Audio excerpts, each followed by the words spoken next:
tardes, somos el equipo 1 y vamos a presentar nuestra exposición de grupos funcionales. El equipo está conformado por José Luis, por Sabine, por Paola, por Carlos y por mí. Un grupo funcional es un arreglo de átomos que reaccionan de una forma determinada. Son responsables del comportamiento químico de los compuestos, ya que no todos los compuestos van a reaccionar de una misma manera, ¿no? Entonces, bueno, todo compuesto orgánico siempre va a tener o va a contener un grupo funcional, pero no son solo los compuestos orgánicos, también son nuestros neurotransmisores que están en nosotros. Por ejemplo, yo puse como un ejemplo la dopamina, que tiene 3 grupos funcionales, bueno, 4 grupos funcionales, como podemos ver. Es un alcohol, una amina, benceno y alcanos. Los grupos funcionales suelen estar formados por átomos de carbono, excepto los hidrocarburos insaturados. Al estar compuestos de puro carbono, presentan una clara polaridad, lo que esto quiere decir que van a tener una baja densidad electrónica. Y de lo contrario, cuando un carbono está unido a un átomo menos electronegativo, que va a presentar una elevada densidad electrónica. Aquí, como podemos ver, tenemos la tabla de grupos funcionales, que es desde el más básico hasta uno de los más complicados. No es complicado, pero se podría decir que es el más complejo, aunque me faltan los halógenos, y los halógenos ya es donde se presentan cloro y bromo. Tratamiento del problema. El desconocimiento de los grupos funcionales impide su identificación en los compuestos orgánicos, evitando conocer el comportamiento físico-químico de estos.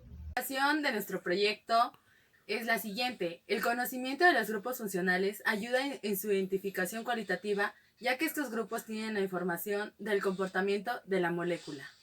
Yo les hablaré de lo que implica nuestra hipótesis, y esto es, mediante las reacciones obtenidas de las pruebas químicas, se identificará el grupo funcional que pertenece a un compuesto orgánico. Nuestro objetivo general es identificar la importancia de los grupos funcionales que se encuentran en compuestos orgánicos, y nuestros objetivos específicos son identificar mediante prueba a la gota los diferentes grupos funcionales que se encuentran en los compuestos orgánicos de origen natural o sintético. Y nuestro segundo objetivo específico es realizar la correcta solución de los grupos funcionales de varios compuestos problema. Al tubo 1, 2 y 3 se les agregaron 10 gotas de agua destilada. Al tubo 1 se le agregaron 10 gotas de ácido acético y una gota de indicador universal. Se mezcló y nos dio una disolución de color rojo, que como resultado es un ácido carboxílico. Al tubo número 2 se le agregaron solamente las 10 gotas de agua destilada y una gota de indicador universal. Se mezcló y nos dio una disolución entre verdosa y azul, que como resultado es una amina. Para el tubo 3 se le agregaron 10 gotas de dietilamina y una de indicador universal. Se mezcló y nos dio una disolución entre anaranjado y amarillo, dando un resultado como una disolución neutra. Y de esto puede tratarse de un alcano, alqueno, aldehído, cetona o de un alcohol. Metodología inciso B. Se numeró un tubo de ensayo con el número 4 al cual se le agregaron 10 gotas de benzaldehído. Se numeró un tubo de ensayo con el número 5 al que se le agregaron 10 gotas de tricloroetileno. Posteriormente a ambos tubos se le agregaron 10 gotas de agua desionizada, al igual que 5 gotas de disolución .02 molar de permanganato de potasio. Se agitaron suavemente durante 1 minuto. Esto podría dar 2 resultados, que era número 1, que no reaccionara, quedando el color violeta oscuro procedente del permanganato de potasio, que nos identificaba que había grupos funcionales ya sea alcano, cetona o alcohol. Pero también podría reaccionar el permanganato de potasio. esto dando un precipitado color café, que nos identificaba a un grupo funcional aldehído o alqueno. Tubos 4 y 5. Como podemos apreciar, en ambos tubos se esperaba un precipitado color café, ya que en el tubo 4 teníamos lo que era el benzaldehído con grupo funcional aldehído, y como vimos anteriormente en la metodología, el aldehído y el alqueno reaccionaban con el permanganato de potasio formando un precipitado que era color café, solamente que al comparar ambos tubos se vio que fueron precipitados diferentes. En el tubo 4 se observa cómo se formaron bolitas o burbujitas color café, y en el tubo 5 se formó como un granulado, como una sal, color café también. Al comparar los colores de ambos tubos, se nota que el tubo 5 tuvo un color café más oscuro, pero se tuvo la reacción que se esperaba, que era que precipitaran ambos tubos. Bueno, en la metodología de los tubos 6 y 7, empezando, teníamos que agregar 2 gotas de propionaldehído o butilaldehído. Ya que no contábamos con ese reactivo, terminamos agregando 2 gotas de benzaldehído. Y para el tubo 7 teníamos que agregar ciclohexeno, con el cual no contábamos, terminamos agregando tricloroetileno. Después de eso agregamos 2 mililitros de reactivo de Tollens a ambos y agitamos suavemente por 2 minutos y dejamos reposar 5 minutos. Entonces, al pasar esos 5 minutos teníamos que observar en uno de esos dos una reacción, que era en el aldehído, en el benzaldehído. Teníamos que observar un espejo de plata, ya que ese se trataba de un aldehído, mientras en el otro no tenía que haber precipitado alguno, ya que se trataba de un alqueno. Aquí en los resultados del tubo 6 y 7, aquí podemos ver el espejo de plata del benzaldehído, y aquí podemos ver el tubo 6 y 7 juntos, como el tubo 7 no presenta reacción alguna y el tubo 6 pues obviamente sí. Y dice, en el tubo 6 se tenía un benzaldehído con radical aldehído. Se formó un espejo de plata concordando con los resultados de la metodología. Aunque a la primera vez no nos dio bien un espejo de plata, al segundo intento sí podemos ver cómo mejoró. Y pues en el tubo 7 con un tricloroetileno, un radical alqueno, pues vemos que no nos dio reacción alguna. Y bueno, ¿por qué se da la reacción entre el reactivo de Tollens y el aldehído?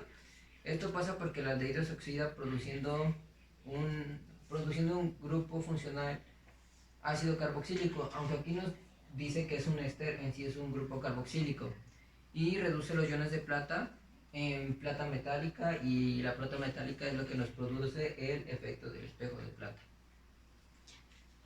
Durante el desarrollo de la práctica, a mí me tocó desarrollar el punto del tubo 8, el cual, en este tubo de ensayo número 8, se encontraba una acetona, la cual generaba una reacción como producto final, un líquido color amarillo-naranja, la cual nos dimos cuenta que sí se logró, sí se cumplió. Para trabajar con la molécula problema en la práctica, primero se enumeraron 3 tubos y posteriormente cada uno fue entregado a la profesora, quien agregó 10 gotas de esta sustancia a cada uno de ellos. En el primer tubo, en el tubo número 1, se agregó el indicador universal y el resultado fue que se obtuvo una muestra de color amarillo, indicando que podría ser un alqueno, alcano, un alcohol, un aldehído o una acetona. En el segundo tubo se adicionó permanganato de potasio y no hubo reacción, ya que en el diagrama que se nos muestra en la práctica tenía que volverse morado, pero no reaccionó, y por ende esta sustancia puede ser un alcano, un alcohol o una acetona. Y en el tercer tubo se agregó dinitrofenildracina, obteniendo un color amarillo anaranjado, indicando que podía ser una acetona. Discusión. Bueno, como sabemos, en el tubo 4 teníamos lo que era el benzaldehído. Aquí tenemos su estructura molecular de lo que nos ayuda más fácil a identificar el grupo funcional, que como sabemos el grupo funcional aldehído es un carbono unido a un hidrógeno y a un oxígeno formando un doble enlace. Aquí lo podemos apreciar. Luego en el tubo 5 teníamos lo que era el tricloroetileno. El grupo funcional que tenemos aquí es el alqueno, que representa un doble enlace entre carbonos, como podemos apreciar aquí también. Muy bien, el aldehído es un grupo oxidable con el que el permanganato de potasio reacciona, lo que produce un ácido carboxílico, como se muestra en la reacción A. Esta reacción es una reacción general de cómo reacciona cualquier aldehído con el permanganato de potasio, por lo que tenemos una R y quiere decir que puede ser cualquier elemento o cualquier molécula. Entonces aquí tenemos el grupo funcional aldehído que va a reaccionar con el permanganato de potasio, que tiene un color violeta oscuro. Al reaccionar aquí ya tenemos el ácido carboxílico, que es incoloro, no tiene color y es lo que no precipita. Lo que precipita es otro producto, que es el dióxido de manganeso, que es color café oscuro, e igualmente nos genera otro producto que es el hidróxido de potasio. El grupo funcional alqueno se transforma en dioles. Igualmente es un grupo oxidable con el permanganato de potasio. Al reaccionar ambos se tiene un precipitado café oscuro al formar dos moléculas de R, que representa cualquier elemento o molécula, carbono, oxígeno y R'. Esta, por decirlo así, se repite dos veces, como mostramos en la reacción B. La reacción B es también como una fórmula general de cómo reacciona un alqueno, que lo vemos aquí, el doble enlace carbono entre carbono, con el permanganato de potasio. Como vemos, aquí forma los dioles, que son dos hidróxidos en el mismo sentido. Y aquí está otra vez el dióxido de manganeso y tenemos otra vez el hidróxido de potasio. Esto a su vez nos da estas dos moléculas, que es R, cualquier elemento o molécula, carbono, oxígeno, R segunda y más R', carbono, oxígeno y R tercera. Entonces estas R's, cuando tienen las comillas, quiere decir que puede ser el mismo elemento que es R o diferente, cualesquiera. Es también como una fórmula, por así decirlo. Lo que nos ayuda a concluir esto es que el permanganato de potasio se puede utilizar para ayudarnos a identificar en algunas sustancias lo que es el grupo funcional aldehído y alqueno, ya que son grupos oxidables con esta sustancia, con el permanganato de potasio. Es por eso que los pudimos apreciar en los tubos 4 y 5. Cuestionario. Bueno, el primer inciso era investigar las estructuras de las sustancias que eran recomendables a usar en la práctica. El agua destilada, la acetona, el ciclohexeno, propionaldehído, ácido acético, N-heptano, dietilamina y etanol. Esto para ayudarnos visualmente a identificar los grupos funcionales. Luego tenemos la pregunta 2. El indicador universal solo puede mostrar el carácter ácido-base de una sustancia. ¿Es posible utilizarlo para distinguir un derivado de un ácido carboxílico o de aminas secundarias y terciarias? Sí, ya que los ácidos carboxílicos disueltos en agua generan un exceso de iones hidrógeno 3 oxígeno más, y las aminas un exceso de iones OH menos. Estos iones pueden detectarse mediante un indicador universal, el cual manifiesta un color que depende del pH de la solución analizada. Número 3. Un alquino se oxida con permanganato de potasio. Bajo condiciones moderadas, el permanganato de potasio oxida a los alquenos, a dioles. Con los alquinos lleva a cabo una reacción semejante, formándose una dicetona.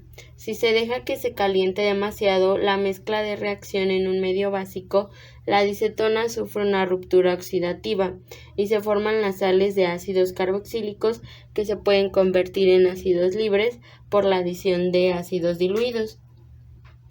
Número 4. Si una molécula posee tantos grupos carbonílicos, aldehídos y cetonas como carboxílicos, puede utilizarse una fenilhidracina para identificarlos. Esto dependería de qué grupo prevalece más, ya que los aldehídos y cetonas sí reaccionan rápidamente con la fenilhidrazona, pero no reacciona con los grupos funcionales que tengan carbonilos. La conclusión que generamos como equipo está dividida en 3 partes. La primera parte está conformada por la siguiente información. Al conocer los grupos funcionales, se identificaron casi inmediatamente sabiendo el nombre del compuesto orgánico presente en los tubos de ensayo. Cuando se agregaron ciertos compuestos químicos, nos ayudaron a identificar cuáles eran los grupos funcionales debido a que se esperaba cierto color o reacción específica según cada grupo. El segundo punto de nuestra conclusión se encuentra el siguiente. Al tener un compuesto problema del que se desconoce su nombre, se tiene una serie de colores que debe presentar según sea el caso del grupo, por lo que es fácil deducir obtener la reacción o el color del grupo funcional. Finalmente llegamos al tercer punto de nuestra conclusión, en el cual se resume todo que al conocer el grupo funcional se sabe el comportamiento químico y físico de una molécula orgánica, lo que nos ayuda a producir sus propiedades o explicar su comportamiento en un proceso químico o físico.